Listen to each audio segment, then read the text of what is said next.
제10장. 바사왕 고레스 제3년에 한 일이 벨드사살이라 이름한 다니엘에게 나타나는데, 그 일이 참되니 곧 큰 전쟁에 관한 것이라. 다니엘이 그 일을 분명히 알았고 그 환상을 깨달으니라. 그때 나 다니엘이 세 일의 동안을 슬퍼하며 세 일에가 차기까지 좋은 떡을 먹지 아니하며 고기와 포도주를 입에 대지 아니하며 또 기름을 바르지 아니하니라. 첫째 달 24일에 내가 히데겔이라 하는 큰 강가에 있었는데, 그때 내가 눈을 들어 바라본즉 한 사람이 세마포 옷을 입었고 허리에는 우바스 숭금띠를 띠었더라. 또 그의 몸은 황옥 같고 그의 얼굴은 번갯빛 같고 그의 눈은 횃불 같고 그의 팔과 발은 빛난 놋과 같고 그의 말소리는 무리의 소리와 같더라. 이 환상을 나 다니엘이 홀로 보았고 나와 함께한 사람들은 이 환상은 보지 못하였어도 그들이 크게 떨며 도망하여 숨었느니라.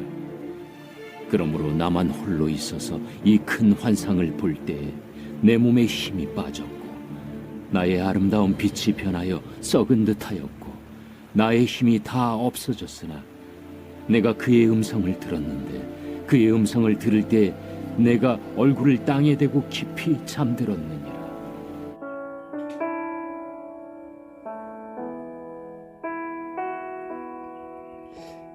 다니엘은 맡은 모든 일에 신실했고 놀라운 지혜를 발휘했던 탁월한 하나님의 사람이었습니다. 이 다니엘의 이런 탁월함과 지혜는 바로 지속적으로 기도 생활을 한 결과라고 말할 수가 있을 것입니다.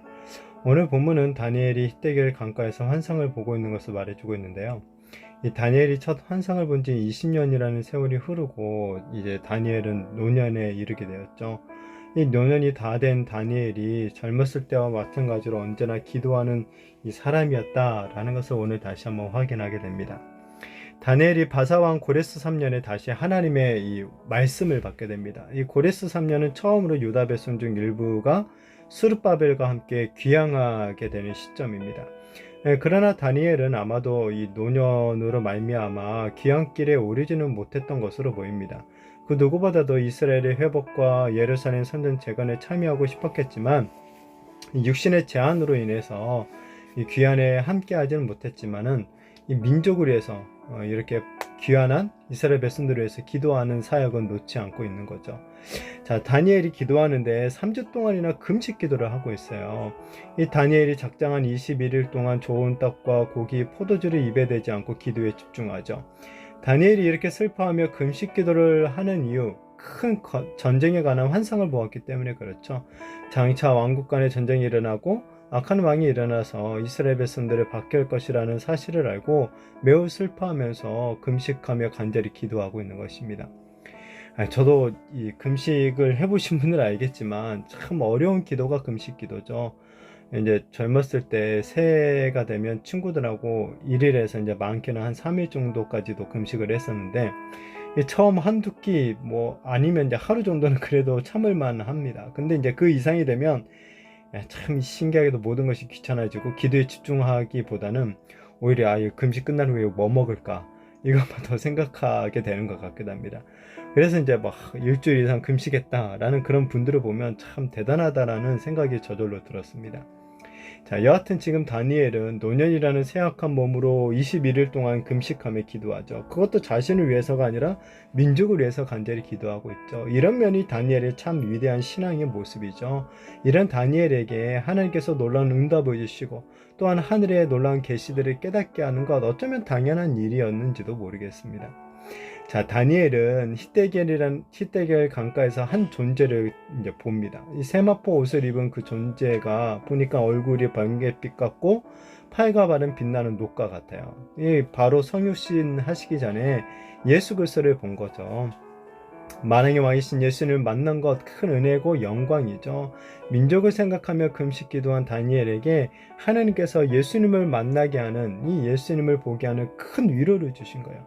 이처럼 애통하는 기도로 하나님을 구하는 자들에게 하나님의 넘치는 위로가 임하게 되는 줄로 믿습니다.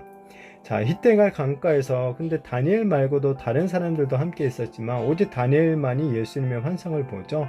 다른 사람들은 그 위험에, 예수님의 위험에 놀라서 도망하여서 숨게 됩니다. 다니엘만이 영광의 환상을 보고 예수님의 음성을 듣죠. 그러나 위대하신 예수님 앞에 다니엘도 계속 서 있을 수는 없었죠.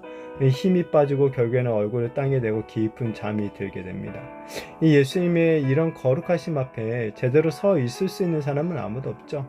다니엘처럼 위대한 신앙의 사람이라 할지라도 제대로 서 있을 수가 없었다면 우리는 뭐 말해봐야 더 하겠죠. 주님 앞에 더욱 엎드려질 수밖에 없는 거죠.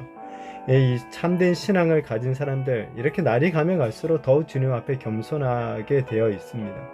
아무리 주님을 위해서 우리가 이런저런 일을 했다 할지라도 우리는 사실 주님 앞에서 자랑할 게 아무것도 없는 사람이죠.